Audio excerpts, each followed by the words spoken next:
ساتھ اس کی کمائی کے ذرائع اچھے ہوں، بے غم ہوں اور سکون کے ساتھ ہوں۔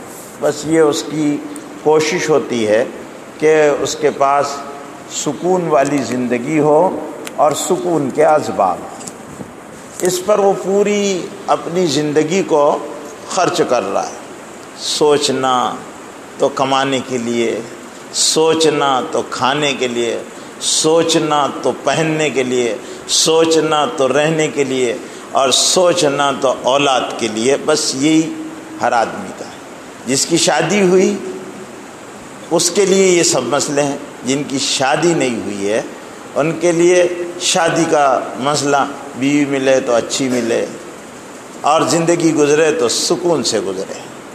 جو بچے ہیں وہ بھی کشمکش کا شکار ہیں، ان کی کشمکش پڑھنا ہے، پڑھنے کے بعد ایک اچھا مستقبل بنانا ہے، اس لیے وہ اپنی پسند کی لائن کا انتخاب کرتے ہیں، کالجوں کا انتخاب کرتے ہیں اور اس میں پڑھنے کے لیے کوشش کرتے ہیں۔ وہ بھی آخری ان کی کا مقصد اچھی زندگی، کہ مجھے اچھی جاب ملے اور میں اچھا پڑھا لکھا آدمی سمجھا جاؤں۔ یہ بس لے دے کر سارے انسانوں کی، مردوں کی، عورتوں کی، بوڑھوں کی، جوانوں کی، بچوں کی کوشش کیا ہے کہ یہ دنیا کی زندگی جو ہے وہ سکون سے گزرے، عافیت کے ساتھ گزرے اور اچھی طرح گزرے، اور ہم کو کوئی غم نہ ہو۔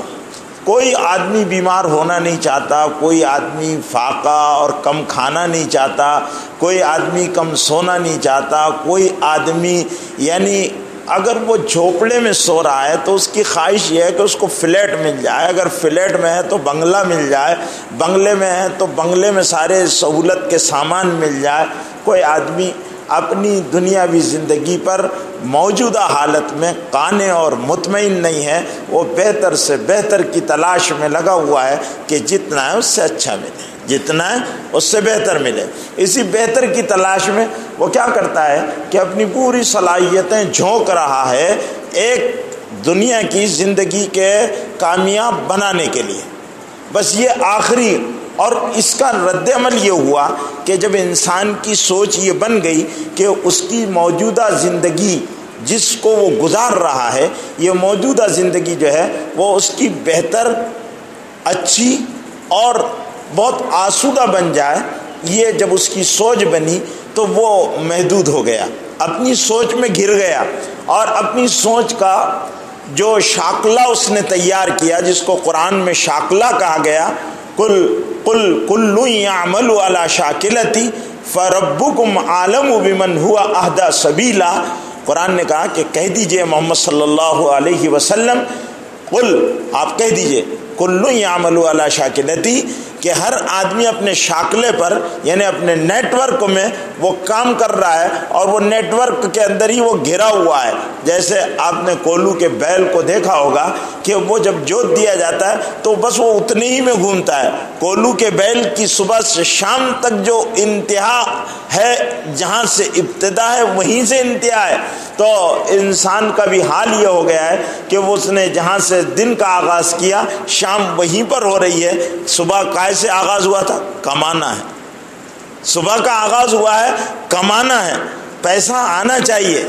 پیسہ کیوں آنا چاہیے؟ اس لیے کہ خوشحال زندگی گزارنی ہے۔ خوشحال زندگی اس لیے گزارنا ہے کہ راحت اور سکون ملے، اور یہ دنیا کی زندگی کی تمام سہولتیں مجھے میسر ہو جائیں۔ بس یہ لاسٹ میں آخری انتہا انسان کی سوچ کی یہ ہو گئی ہے، جس کی وجہ سے انسان ایک کمانے والی مشین، ایک کمانے والا جانور، ایک کمانے والا عنصر بن کر رہ گیا، کہ جس کی سوچ صرف یہ ہے کہ ہر ممکن طریقے سے اس کے پاس مال میں بڑھوتری ہونا چاہیے، اور جب مال آ جائے تو اس مال کے اعتبار سے ان ممکنہ وسائل کو اختیار کرنا چاہیے جس سے میری زندگی خوشحال بن جائے اور میں خوشحال زندگی گزاروں۔ بس یہ آخری سوچ ہے ہر آدمی کی۔ کیا ایمان والے، کیا نمازیں پڑھنے والے، کیا عالم، کیا عامی، کیا مالدار، کیا نادار، کیا پڑھے لکھے، کیا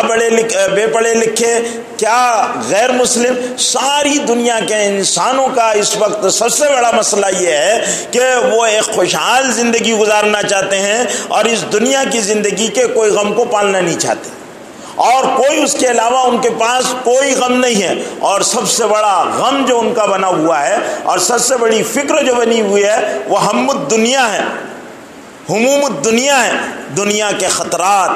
اگر پیسہ چلا گیا، نوکری چھوٹ گئی ہاتھ سے، میرے پاس سے نوکری چلی گئی، اگر اس کو 1000 روپے مل رہے ہیں تو 1000 روپے والا 1000 روپے ماہانہ تنخواہ پر راضی نہیں ہے، وہ 5000 کے لیے کوشش کر رہا ہے۔ 5000 جس کو مل رہے ہیں وہ 5000 پر مطمئن اور قانے نہیں ہے، وہ 10,000 کی دوڑ میں لگا ہوا ہے۔ 10,000 مل رہے تو 10,000 والا 10,000 کی دوڑ پر قانے اور مطمئن نہیں ہے، وہ لاکھ کی کوشش میں لگا ہوا ہے۔ یہ ہے دنیا کا ہم، دنیا کا غم، دنیا کی فکر، اور اس کو انسانوں نے بنا لیا اپنی زندگی کا سب سے بڑا مقصد، اور اسی مقصد پر ساری صلاحیتیں لگ رہی ہے، پوری انرجی لگ رہی ہے، جوانیاں اس پر لگ رہی ہے، راتوں کے چین اس پر لگ رہے ہیں، دنوں کے سکون اس پر لگ رہے ہیں، اور یہاں تک کہ جس مقصد کے لیے اللہ نے انسان کو پیدا کیا تھا وہ مقصد زندگی اس کی وجہ سے داؤ پر لگ چکا ہے، اس پر داؤ پر لگ چکا۔ پھر نتیجہ یہ ہوا کہ جب یہ سمٹ گیا، انسانی سوچ کا دائرہ محدود ہو گیا۔ دنیا کہتی ہے کہ انسانوں نے بہت ترقی کی، یقیناً کی، انسان نے اپنے دماغ کا استعمال کر کر آسمانوں میں اڑا، انسان سمندروں میں مچھلیوں کی طرح تیرا، انسان اس نے خطرناک ہتھیار بنائے، اس نے بڑی سائنسی ترقی کی اور حیرت انگیز اور محیر العقول کارنامے انجام دیے اس نے کہ آپ یہاں بیٹھ کر دنیا کے کسی بھی خطے کے کسی بھی انسان سے کبھی بھی ایک سیکنڈ کے چند ثانیوں کے اندر آپ اس سے رابطہ قائم کر سکتے ہیں، اس کو دیکھ سکتے ہیں، اس سے بات کر سکتے ہیں، اس کی مزاج پرسی کر سکتے ہیں، ساری چیزیں۔ لیکن میرے بھائیوں، اس کے باوجود انسان بہت ساری بڑی بڑی مصیبتوں کا شکار ہو گیا، اور وہ کیا بڑی مصیبتیں جن کا انسان کا ذہنی سکون اس سے غارت ہو گیا، سکون نہیں ہے اس کو، کوئی انسان سکون سے زندگی نہیں گزار رہا ہے، اطمینان والی کیفیت نہیں ہے۔ یقین سے جب قلوب خالی ہوں گے تو دلوں کا اطمینان و طمانینت جاتی رہے گی۔ آج دل طمانینت سے خالی ہے، دل مطمئن نہیں ہے۔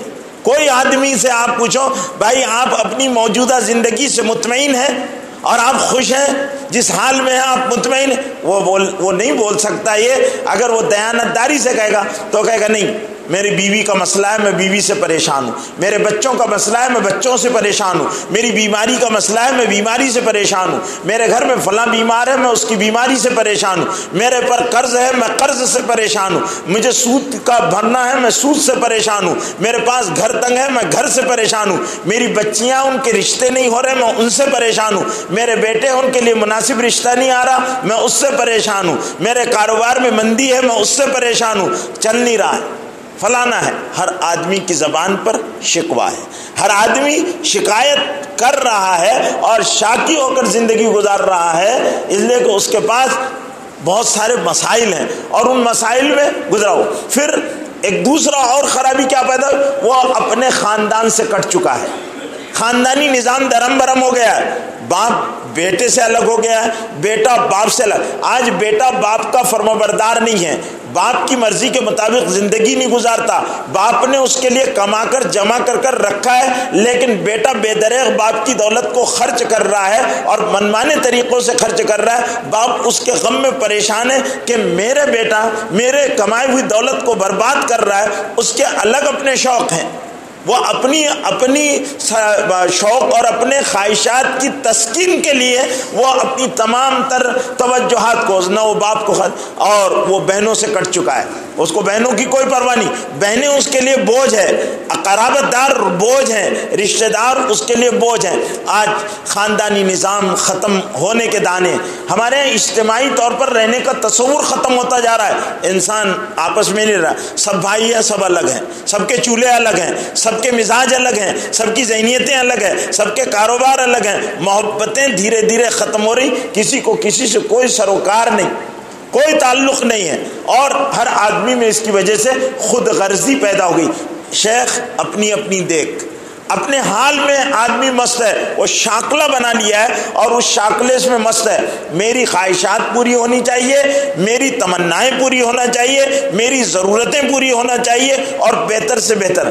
اور تیسرا مرض کیا پیدا ہوا؟ تیسرا مرض یہ پیدا ہوا کہ انسان اپنے سے نیچے اور نچلے طبقے کو دیکھنے کے لیے تیار نہیں، کہ وہ دیکھتا اللہ نے مجھے دونوں پیر سالم دیے، دونوں آنکھیں سالم دی، دونوں ہاتھ سالم دیے، جسم تندرست دیا، ذہن کے سوچنے کی صلاحیتیں اللہ رب العزت نے بہترین دی، میں دیکھتا بھی ہوں، میں ہذیان نہیں بکتا، میں پاگل نہیں ہوں، میرے پر جنون کے اور مرغی کے دورے نہیں پڑتے ہیں، میں تندرست ہوں، کما بھی لیتا۔ وہ اپنے سے نیچے نہیں دیکھ رہا، وہ ان لوگوں کو نہیں دیکھتا جن کو پیر نہیں ہے، وہ ان لوگوں کو نہیں دیکھتا جن کو ہاتھ نہیں ہے، وہ ان لوگوں کو نہیں دیکھتا جن کو آنکھیں نہیں ہیں، وہ ان لوگوں کو نہیں دیکھتا جن کے کان سماعت سے محروم ہیں، وہ ان کو نہیں دیکھتا، وہ اپنے سے نچلے طبقے کی بود و باش کو نہیں دیکھتا کہ مجھے تو اللہ بہتر کھلا رہا ہے، یہ کیسے کھاتے ہیں، فٹ پاتھ پر زندگی گزارتے ہیں، فٹ پاتھ پر کھاتے ہیں، فٹ پاتھ پر سو جاتے ہیں، فٹ پاتھ پر ان کی زندگیاں گزر جاتی۔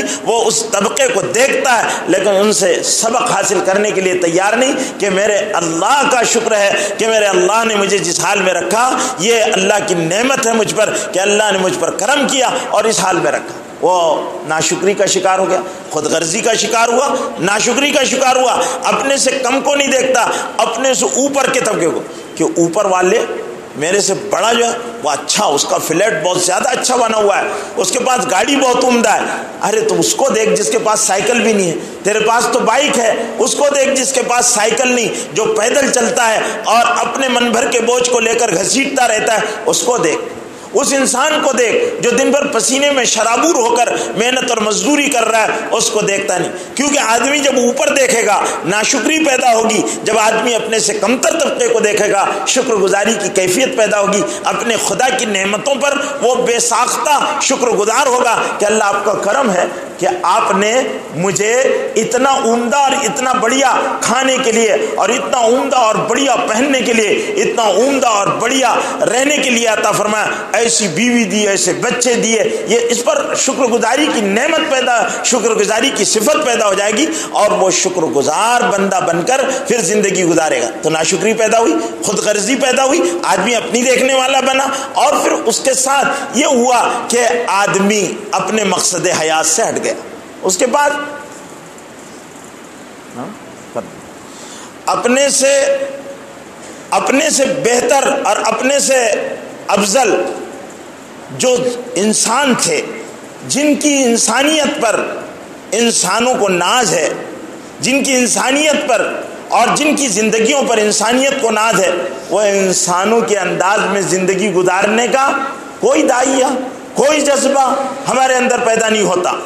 بس ہم اپنی زندگی گزار رہے ہیں، اور ہم نے زندگی گزارنے کے لیے ایسے اصول طے کر لیے جو مادیت کا شکار ہے، جو مادیت کا شکار ہے، مادہ پرستی جن پر بھری ہوئی ہے، وہ ہمارے لیے پیسہ آنا چاہیے۔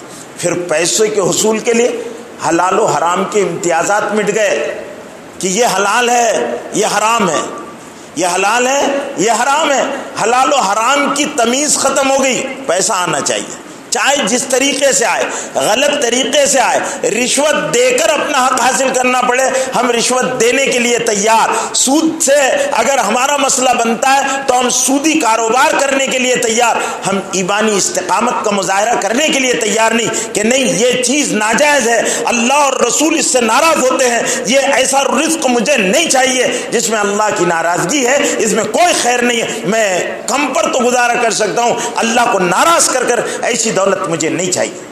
یہ ایمان و استقامت ہمارے پاس نہیں۔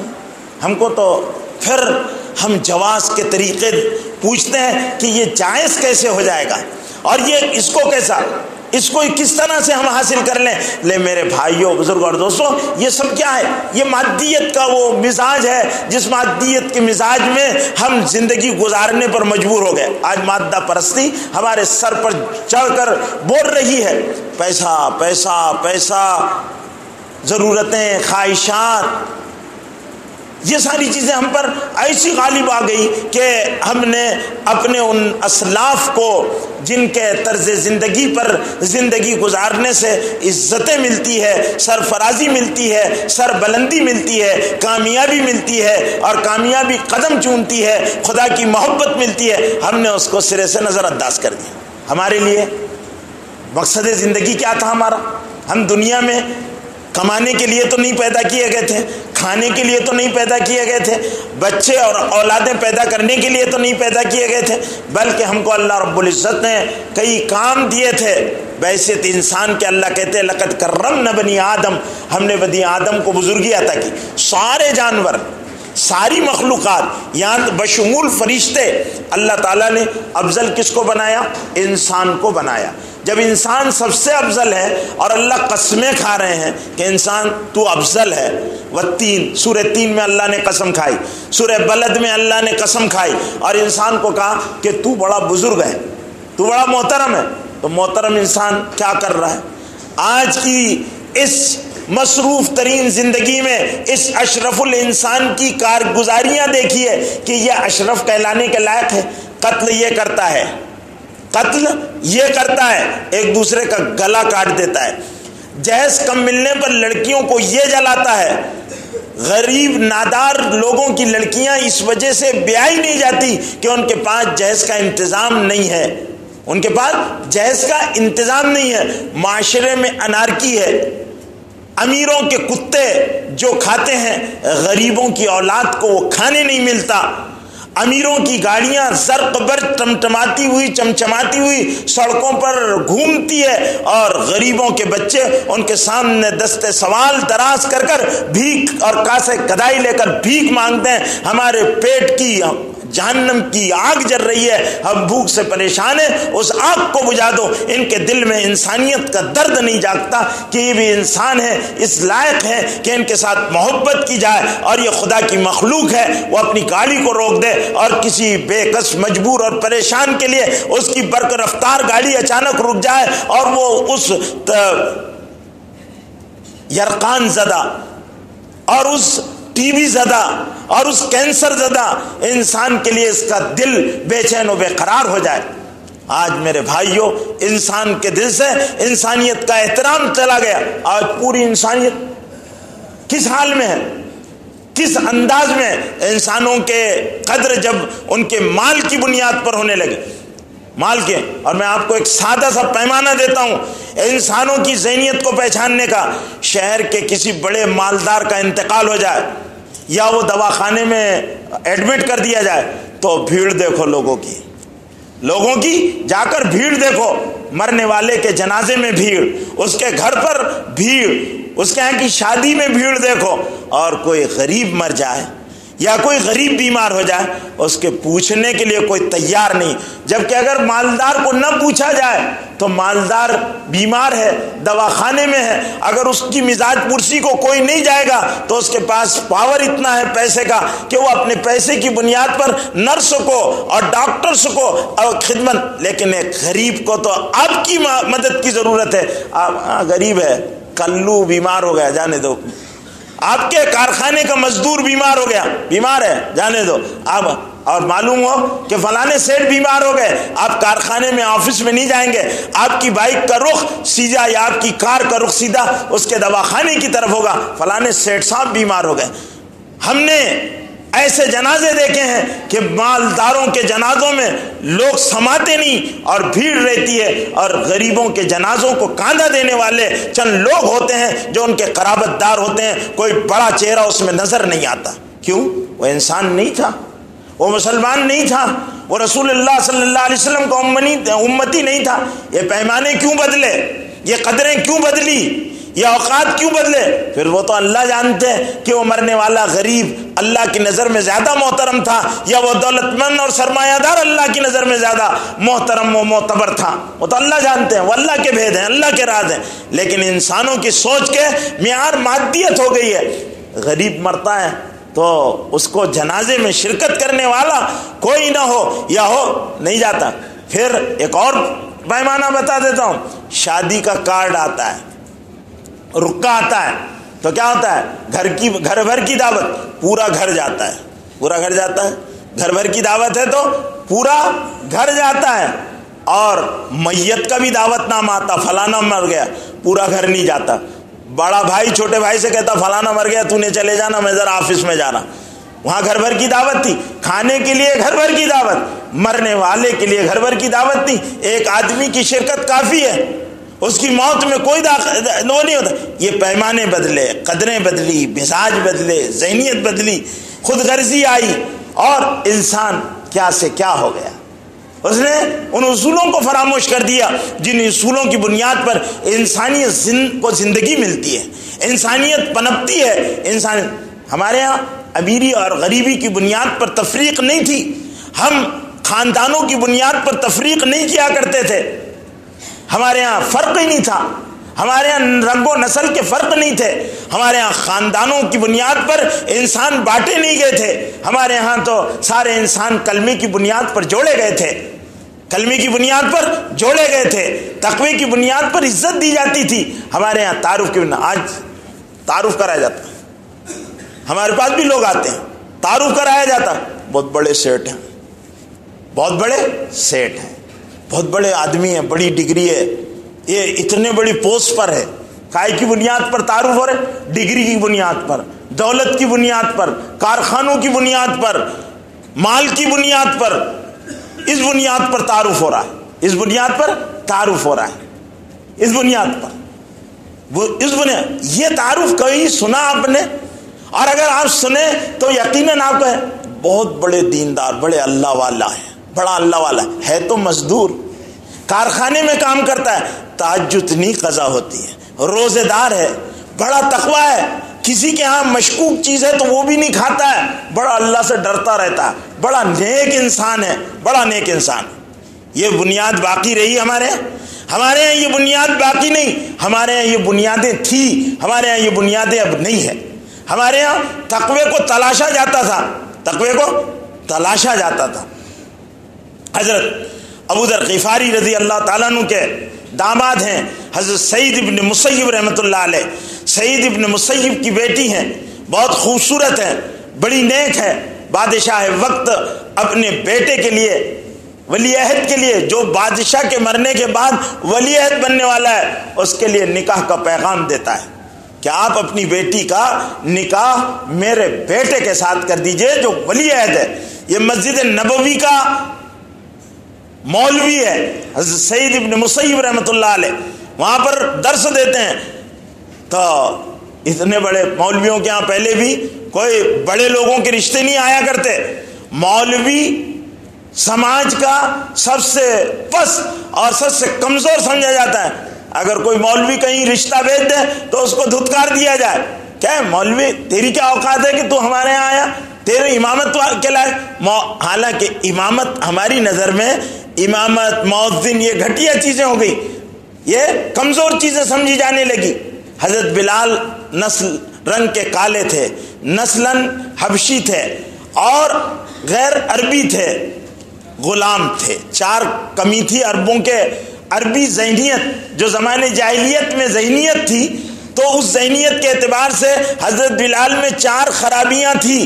ایک خرابی یہ کہ وہ حبشی تھے، دوسری خرابی کالے تھے، تیسرے غلام تھے، چوتھے غیر عربی تھے. یہ عربوں کے ہاں کی نظر میں یہ خرابی تھی. لیکن جب حضرت بلال نے اسلام قبول کیا تو حضرت بلال رضی اللہ تعالیٰ عنہ حضور اکرم صلی اللہ علیہ وسلم کے مؤذن بنے اور سب سے مکرم بنے، محترم بنے. بڑے بڑے جلیل القدر صحابہ حضرت بلال کو ان 4 باتوں کی وجہ سے کوئی کمتر نہیں سمجھا کرتا تھا، کوئی کمتر نہیں سمجھا کرتا تھا کہ بلال میں یہ زمانے جاہلیت میں خرابیاں تھیں اس لیے بلال کو کمتر سمجھا جائے. بلال کمتر نہیں سمجھے جاتے تھے، بلال افضل سمجھے جاتے تھے، بلال محترم سمجھے جاتے تھے، اسی لیے حضرت بلال نے کہ بھائی نے ایک جگہ کسی سردار کی بیٹی کے لیے اپنے رشتے کا مطالبہ کیا تو حضرت بلال کا بھائی وہاں رشتہ لے کر پہنچ گیا کہ میں آپ کی بیٹی کے ساتھ نکاح کرنا چاہتا ہوں. تو انہوں نے کہا تم کون ہو؟ تو کہا کہنے لگے میں فلاں ہوں، بلال کا بھائی. کہا بلال کے بھائی ہو، ٹھیک ہے ہم جواب دیں گے، بلال کو بھیج دو. حضرت بلال کے پاس ان کا بھائی گیا اور کہا بھائی میں فلانے سردار کے ہاں گیا تھا، ان کی بیٹی کے ساتھ نکاح کرنا چاہتا ہوں، لیکن وہ یہ کہتے ہیں اگر بلال جس کو ہاں کہہ دیں گے تو ہم اس کو انکار نہیں کریں گے. سردار اپنی بیٹی کو حضرت بلال کو دینے کے لیے تیار ہے. تو سعید ابن مسیب کی بیٹی کو اس وقت کے بادشاہ وقت کا ولی عہد کا رشتہ آتا ہے. حضرت سعید گھبرا جاتے ہیں، ڈرتے ہیں، میری بیٹی غربت میں پلی ہے، میری بیٹی کا مزاج محلوں میں رہنے والا نہیں ہے، یہ محلات میں جائے گی. بادشاہوں کے مزاج الگ ہوتے ہیں، ان کے لباس الگ ہوتے ہیں، ان کے انداز زندگی الگ ہوتا ہے، ان کے کھانے پینے کے طریقے الگ ہوتے ہیں. میری بیٹی اس کا تحمل نہیں کر سکتی ہے. میری بیٹی کو تو میں نے تقوی سکھایا ہے، عبادت سکھایا ہے، فاقہ سکھایا ہے، اللہ والی بنایا ہے، راتوں کا رونا سکھایا ہے، اللہ کے سامنے ہاتھ پھیلانا سکھایا ہے، غربت میں اور فاقے میں صبر سکھایا ہے، ہر حالت میں شکر سکھایا ہے. یہ اللہ کی سامنے اللہ سے مانگنے والی ہے. میں نے اس کے نوکے پلک کو درست کر کر اس کی آخرت کو سنوارا ہے، اس کو جنت والا بنایا ہے اور جنت کے محلات کے لیے تیار کیا ہے. یہ دنیا کے محلات کے لائق نہیں ہے. اگر یہ دنیا کے محلات میں چلی گئی تو پھر آخرت کے محلات اس کے بگڑ جائیں گے. اس لیے حضرت سعید ابن مسیب پریشان ہو گئے اور انہوں نے کہا بادشاہ کے مزاج الگ ہوتے ہیں، ان کی مرضی کے خلاف ہوتا ہے تو پھر وہ دشمنی پر آتے ہیں. اس لیے انہوں نے اپنے شاگرد ان کے پاس حدیث پڑھا کرتا تھا، ابو وداع نام تھا، وہ کچھ دن سے غائب تھا. اس کے بارے میں انہوں نے پتہ لگایا تو کہا کہنے لگے وہ نہیں تھے، بلایا وہ آئے. کہنے لگے ابو وداع تم کافی دنوں سے نظر نہیں آ رہے، کہاں ہیں؟ تو کہنے لگے حضرت میری بیوی کا انتقال ہو گیا تھا، اس لیے میں تھوڑے سے 2-3 روز سے نہیں آ رہا تھا. تو حضرت نے کہا جوان آدمی ہو اور 3 دن سے بغیر بیوی کے رہ رہے ہو، چلو تمہارا ہم نکاح کر دیتے ہیں، تیار ہو جاؤ. شاگرد تھا، تقویٰ تھا اس کے اندر، بہت نیک تھا لیکن مفلس تھا، قلاش تھا، رہنے کے لیے ایک چھوٹا سا گھر تھا، کھانے کو گھر میں کوئی سامان نہیں تھا، لیکن حدیث کا امام تھا، رسول اللہ صلی اللہ علیہ وسلم کی باتوں کو سنتا تھا، عمل کرتا تھا، اس کا عالم تھا، اس کا حافظ تھا. یہ سب سے بڑی ڈگری تھی، یہ سب سے بڑی شان کی بات تھی. تو انہوں نے بلایا اس کو اور کہا کہنے لگے ولی عہد بادشاہ ہونے والا اس کے رشتے کو ٹھکرایا اور اپنی بیٹی کو اس کے سامنے بٹھا کر نکاح پڑھایا. کہنے لگے جاؤ اب ہم تمہاری بیوی کو تمہارے رخصت کر دیں گے. رات کا وقت ہوا، بیٹی کو کہا بیٹی اب تمہارا نکاح ہو چکا، اب تم کو تمہارے شوہر کے بغیر نہیں رہنا چاہیے. ہمارے ہاں نکاح ہونے کے بعد صرف اپنی نفسانیت کی وجہ سے لڑکیوں کو رخصتی نہیں دی جاتی، رخصتی نہیں دی جاتی ہے. کیا ابھی رخصتی کیسے دیں گے؟ نکاح پڑھا لیا، رخصتی نہیں دی. اللہ کے رسول نے فرمایا دیوس ہے وہ باپ جو اپنی بیٹی کو نکاح کے بعد اپنے گھر میں روک کر رکھے. میں اپنی بات نہیں بول رہا ہوں، سن لو. جو رخصتی کی رسم کی وجہ سے اپنی بیٹی کو نکاح کے بعد اپنے گھر میں روک کر رکھتے ہیں وہ دیوس ہیں. اللہ کے رسول نے ان کے لیے لفظ دیوس کا استعمال کیا. حدیث کے الفاظ ہیں، میں حدیث سنا تو فوراً لے کر گئے اور بیٹی کو رات میں ان کے گھر میں چھوڑ دیا. وہ ان کی ماں پریشان ہو گئے کہ رات کے وقت انہوں نے بڑے میاں نے گھر میں لا کر لڑکی کو چھوڑ دیا. ان کی ماں کوٹھے پر چڑھ گئی اور اس نے چلا کر اعلان کیا محلے والوں، بستی والوں، میرے ہاں سعید ابن مسیب نے اپنی بیٹی کو میرے بیٹے کے ساتھ بیاہ کر نکاح کر دیا تھا، ابھی رخصتی کی ہے، لا کر اپنی بیٹی کو چھوڑ دیا. ان سے پوچھا اتنی جلدی کیا تھی؟ کہنے لگے یہ بہت ظلم کی بات ہے کہ شادی ہو جائے اور جوان لڑکی اور جوان لڑکا ایک دوسرے کے بغیر اور شادی شدہ ایک دوسرے کے بغیر رات گزارے، یہ بڑے ظلم کی بات ہے، اللہ کو پسند نہیں ہے، اللہ کو پسند نہیں ہے. اس لیے میں نے لا کر چھوڑ دیا، میرا کام ہو گیا. بیٹی کو داماد کو دعا دی. ابو ود میرے بھائیوں یہ مزاج تھا، مادیت نہیں تھی، دین تھا. دین کو ترجیح دی جاتی تھی کہ دین ہمارے ہاں وجہ امتیاز تھا. آج مسئلہ کیا ہے؟ مال کہاں سے آئے, کیسے آئے, کس طریقے سے آئے, کتنا آئے, ہمارے پاس وہ ہے. اس لیے شادی بیاہ میں کیا دیکھا جاتا ہے, یہ پوچھا نہیں جاتا کہ لڑکے کا دین کیا ہے, لڑکے کا دین کیا ہے, کوئی نہیں پوچھتا. کیا پوچھتا, لڑکا کیا پڑھا لکھا ہے, بڑی ڈگری ہے, سروس پر ہے, کہاں جاب کرتا ہے, سیلری کتنی ہے, اچھا یہ سب ہو گیا. پھر اس کے بعد رہنے کے لیے گھر کیسا ہے, گھر میں کتنے لوگ ہیں, گھر میں کتنے لوگ کمانے والے ہیں, تاکہ ہمارا داماد بننے والا داماد کی تنخواہ میں یہ حصے دار نہ بنے, وہ اس کا پرائیویٹ اپنا معاملہ رہے. پھر اگر کاروباری ہے تو اس کا. لڑکیاں بھی اسی طرح کی لائی جاتی ہے, لڑکی کیا ہے, کیسی ہے, خوبصورت. آج تو گوری چمڑی کو اور ذرا سے ناک کے نقشوں کو کی درستگی کو, بس آج یہ کہ اس طرح کی بیویاں ہوں. اور میرے بھائیوں, بنانے والا تو اللہ ہے, اسی نے سارے انسانوں کو بنایا ہے. یہ نہیں دیکھا جائے, اللہ کے رسول نے کہا تھا دین دیکھنا, لیکن آج ہمارا ہر چیز میں دین کیا کیا ہے, پسے پشت ہم نے ڈال دیا. دین ہمارے پاس پسے پشت ہے. دین کا جتنا ناقص اور نامکمل تصور آج کے زمانے میں ہے, کبھی اسلامی تاریخ میں ایسا نامکمل تصور اور ایسی نامکمل سوچ اسلام کے بارے میں کبھی نہیں رہی. ہمارے پاس اسلام صرف نماز کے لیے, اسلام نماز کے لیے اور روزے کے لیے, حج کے لیے, زکوٰۃ کے لیے, بس اتنے کے لیے. شادی کے لیے اسلام نہیں, کپڑے پہننے کے لیے اسلام نہیں, گھر بنانے کے لیے اسلام نہیں. شادی سے پہلے میاں بیوی دونوں ایک نئی زندگی کا چارج سنبھالنے والے ہیں, تو نہ دلہا پوچھتا ہے بننے والا کہ شادی کا دین کیا ہے, نہ دلہن کو کبھی زحمت ہوتی ہے کہ شادی کا دین کیا ہے پوچھے. شادی کا دین ہے, ساری زندگی کی عبادت ہے. اللہ کے رسول نے فرمایا کہ نکاح جو ہے وہ کیا ہے. ہم نکاح کو کیا سمجھتے ہیں, اس میں بیٹھے ہوں گے بہت سارے جن کے نمبر پر ہوں گے, سب ویٹنگ میں ہوں گے سارے, اور کچھ کا کنفرم ہو گئے ہوں گے. تو انہوں نے کبھی دین پوچھا ہے, گئے امام صاحب کے پاس کہ امام صاحب مجھے شادی کا دین بتائیے, شادی کا دین کیا ہے. ان کے پاس شادی کا دین کیا معلوم, عروسی کا جوڑا کیسا ہونا چاہیے, عروسی کا جوڑا کیسا ہونا چاہیے, فلانے وہاں بہت اچھا ملتا ہے وہاں سے خریدنا چاہیے, شیروانی شادی کے دن پہنیں گے, اور اس دن ذرا مسلمان دکھنا چاہیے نکاح کے وقت, تو شیروانی بھی پہن لیں گے, اوپر امامہ بھی باندھ لیں گے, اور پھر اس کے بعد ولیمے کے دن یہودی نصرانی دکھنا چاہیے تو ٹی شرٹ اور یہ پہن لیں گے. تو یہ ہمارا اس کو باقاعدہ دوست یہ مشورہ دیں گے. وہ دین دوستوں سے پوچھا جائے گا, شادی کا دین دوستوں سے.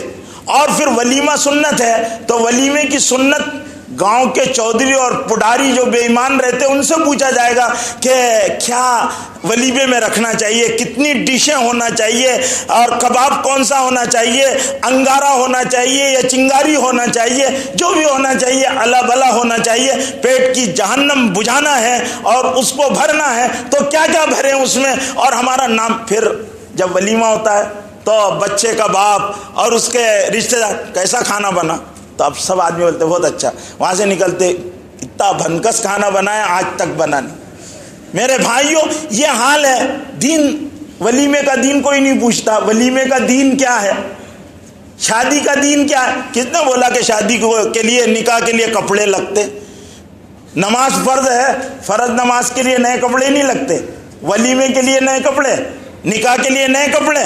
کس نے بتایا آپ کو, کون سی شریعت ہے, نہیں بتایا کہیں بھی نہیں. عید کے لیے نئے کپڑے, اچھے عمدہ کپڑے, جمعے کے لیے عمدہ کپڑے, یہ بتایا اللہ کے رسول نے بتایا. لیکن ولیمے کے لیے, نکاح کے لیے نہ عورت کے لیے کپڑے نہ مرد کے لیے کپڑے بتائے ہے ہی نہیں. وہ اس کا اسلام میں کوئی تصور ہی نہیں ہے. ہمارے ہاں سب سے زیادہ پیسہ شادیوں کے لیے کپڑے مہینوں پہلے سیے جاتے, اور صرف لڑکے کے نہیں سیے جاتے, لڑکے کے لڑکا یا لڑکی کے سارے گھر اور رشتہ داروں کے لیے سیے جاتے. یہ دین ہے ہمارا, یہ ہم نے اپنا دین بنایا ہے, یہ مادیت ہے.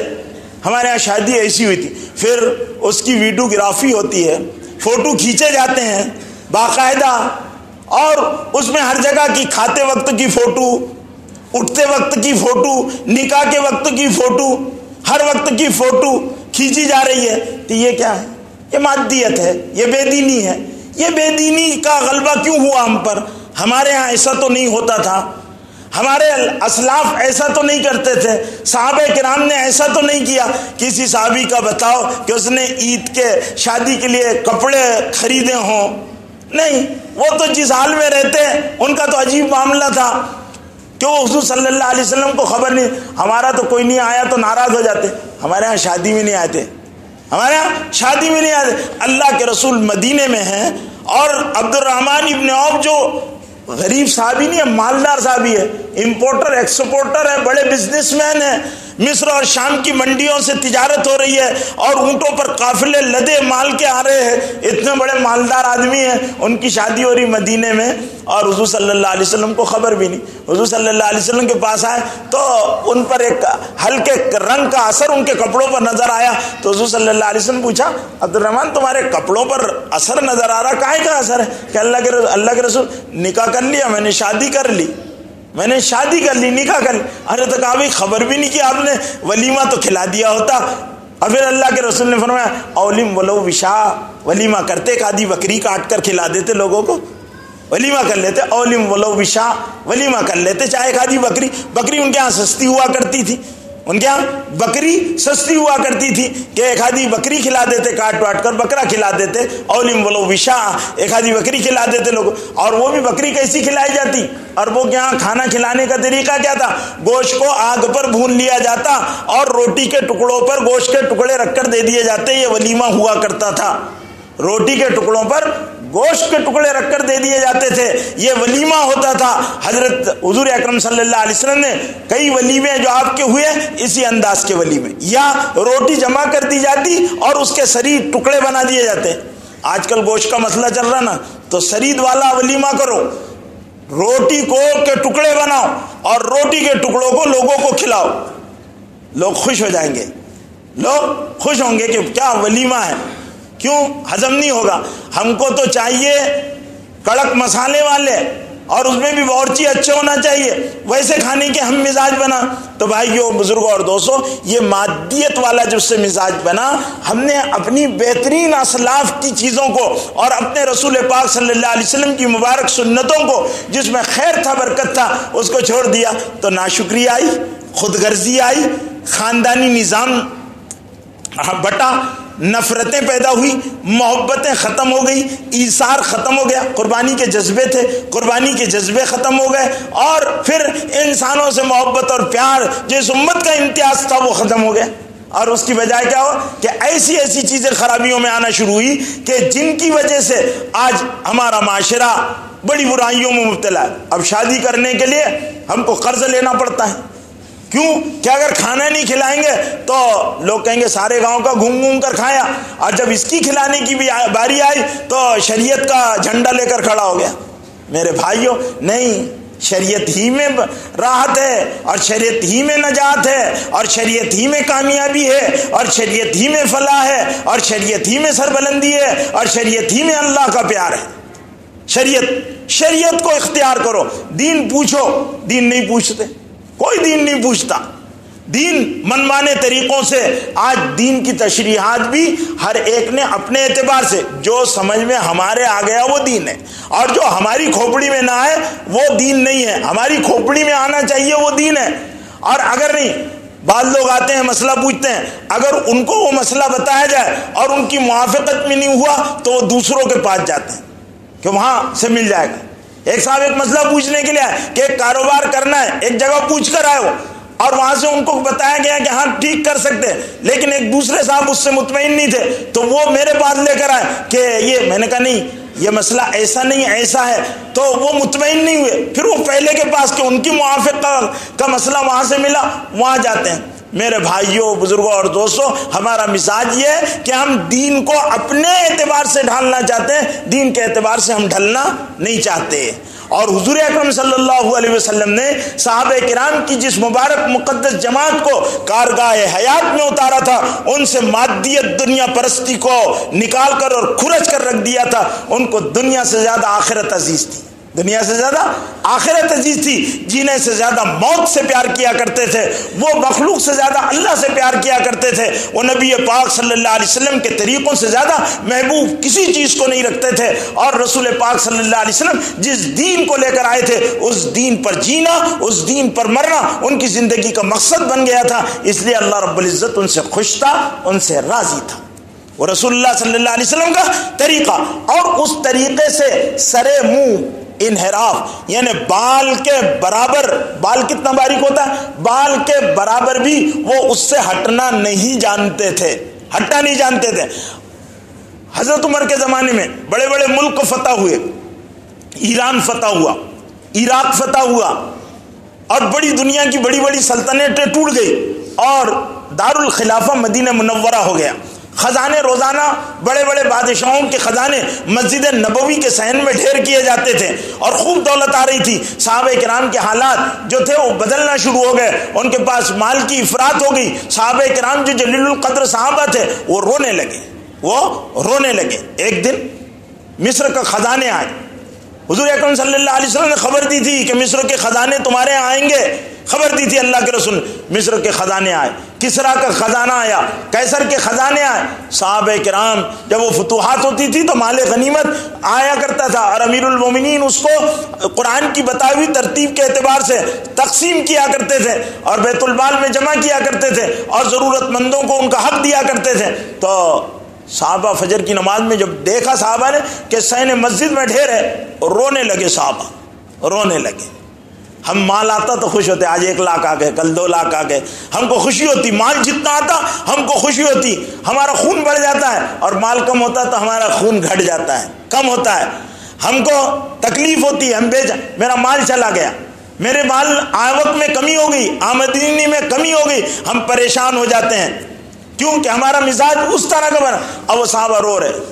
اب جاتے جاتے دور کے کناروں سے بھی لوگ مسجد نبوی میں نماز پڑھنے کے لیے آیا کرتے تھے، تو راستے میں روتے ہوئے جا رہے، کوئی ملا، کہنے لگے روتے کیوں ہو، کیا بات ہو گئی، کیا امیر المومنین کا انتقال ہو گیا؟ نہیں، امیر المومنین کا انتقال نہیں ہوا، میں تو ابھی ان کے پیچھے سے نماز پڑھ کر آ رہا ہوں، اس سے بھی بڑا حادثہ ہو گیا۔ بھائی کیا حادثہ ہو گیا؟ عمر امیر المومنین کی وفات سے بڑھ کر اور حادثہ کیا ہو سکتا ہے؟ کیا امہات المومنین میں سے کسی کی وفات ہو گئی؟ کہا نہیں، اللہ امہات المومنین کی زندگیوں میں برکت دے، اس سے بھی بڑا حادثہ ہو گیا، وہ سب حیات ہیں۔ پھر کیا ہو گیا؟ کہا کسی دشمن نے حملہ کر دیا؟ کہا نہیں، اس سے بھی بڑا حادثہ ہو گیا۔ ارے بولتا کیوں نہیں اللہ کے بندے، کیا ہو گیا؟ کیا روتا جاتا ہے، بولتا کچھ نہیں ہے، بول کیا ہو گیا؟ کہا کہنے لگے قیصر کسرا کے خزانے مسجد نبوی میں آ کر ڈھیر ہو گئے، مال آ گیا، یہ آزمائش کا وقت آ گیا، اللہ کے رسول نے خبردار کیا تھا کہ تمہارے پاس مال آئے گا، دنیا آئے گی، اور جب دنیا آئے گی تم فتنوں میں مبتلا ہو جاؤ گے۔ ہمارے ایمان کو خطرہ آ گیا، ہمارے ایمان کو خطرے میں آ جائے گا، ہماری معاشرت خطرے میں آ جائے گی، ہماری ایمانی زندگی خطرے میں آ جائے گی، ہم جس مقصد زندگی پر زندگیاں قربان کر رہے ہیں وہ خطرے میں آ جائے گی، ہمارا سارا نظام خطرے میں آ جائے گا۔ یہ مال کی دولت، مال کی کثرت و بہتات کی وجہ سے ہم بڑے پریشانی میں مبتلا ہو جائیں گے۔ اللہ کے رسول نے وارننگ اور چتاونی دی تھی کہ ایک زمانہ تمہارے پاس آئے گا، وہ وقت تمہارے لیے بڑا سخت ہوگا۔ صحابہ کرام رو رہے تھے، ہم خوش ہوتے ہیں، سوچ میں فرق ہے، وہ رو رہے تھے، ہم خوش ہوتے ہیں۔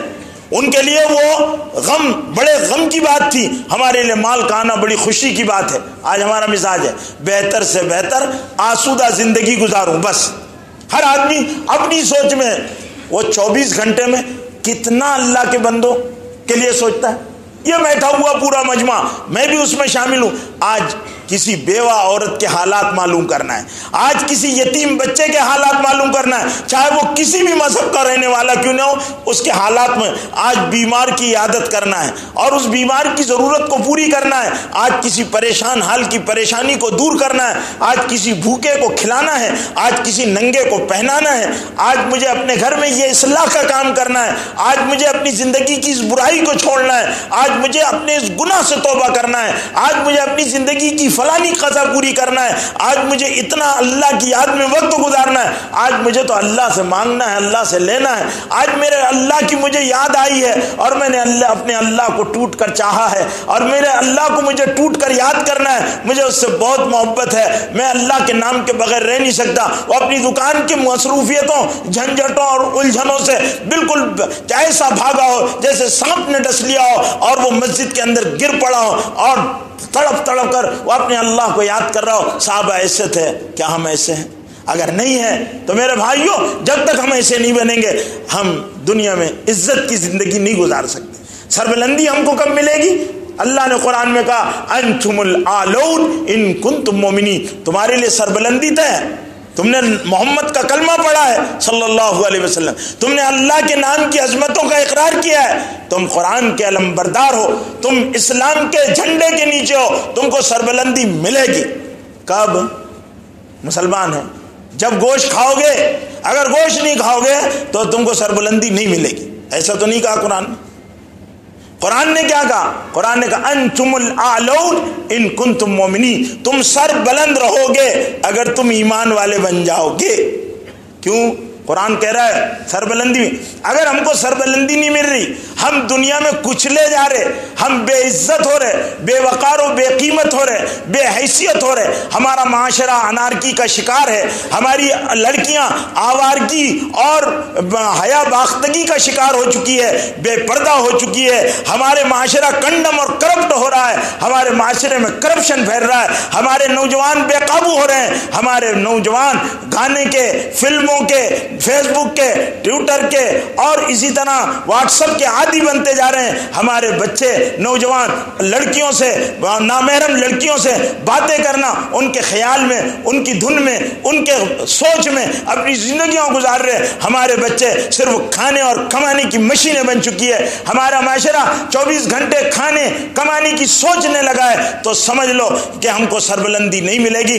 انتم الاعلون ان کنتم مومنین، سربلندی کب ملے گی؟ ہمارا نوجوان، ہمارا جوان بیٹا، ہمارا جوان بھائی، ہماری جوان بہن، ہماری جوان بیٹی، ہمارے گھر کے معاشرے، ہمارے بوڑھے اور بچے اللہ والے بن جائے، اللہ سے ڈرنے والے بن جائے، ان کی نظر میں حیا آ جائے، ان کو تقوی بے چین کر رہا ہو، ان کے اندر ایثار ہو، ان کے اندر ہمدردی ہو، ان کے اندر انسانیت کا غم ہو، وہ اللہ سے ڈرنے والے ہوں، ان کی نمازیں خشوع و خضوع کی کیفیات سے آراستہ ہوں، اللہ کا نام تڑپ کر لیتے ہوں، وہ راتوں کو اللہ کے نام کی وجہ سے بے قرار ہو کر تڑپ کر اٹھ جاتے ہوں، تتجافا جنوبہم عن المضاجع، ان کے پہلو خوابگاہوں سے جدا ہو جاتے ہیں۔ نہیں، اللہ نے یاد کرنا ہے، اللہ کو یاد کرنا ہے، اللہ کی یاد کے بغیر بستر پر کاٹے ان کو چبھتے ہوں، ان کی نگاہوں میں حیا، سوچ میں بلندی، آخرت کا غم سب سے بڑا غم ہو۔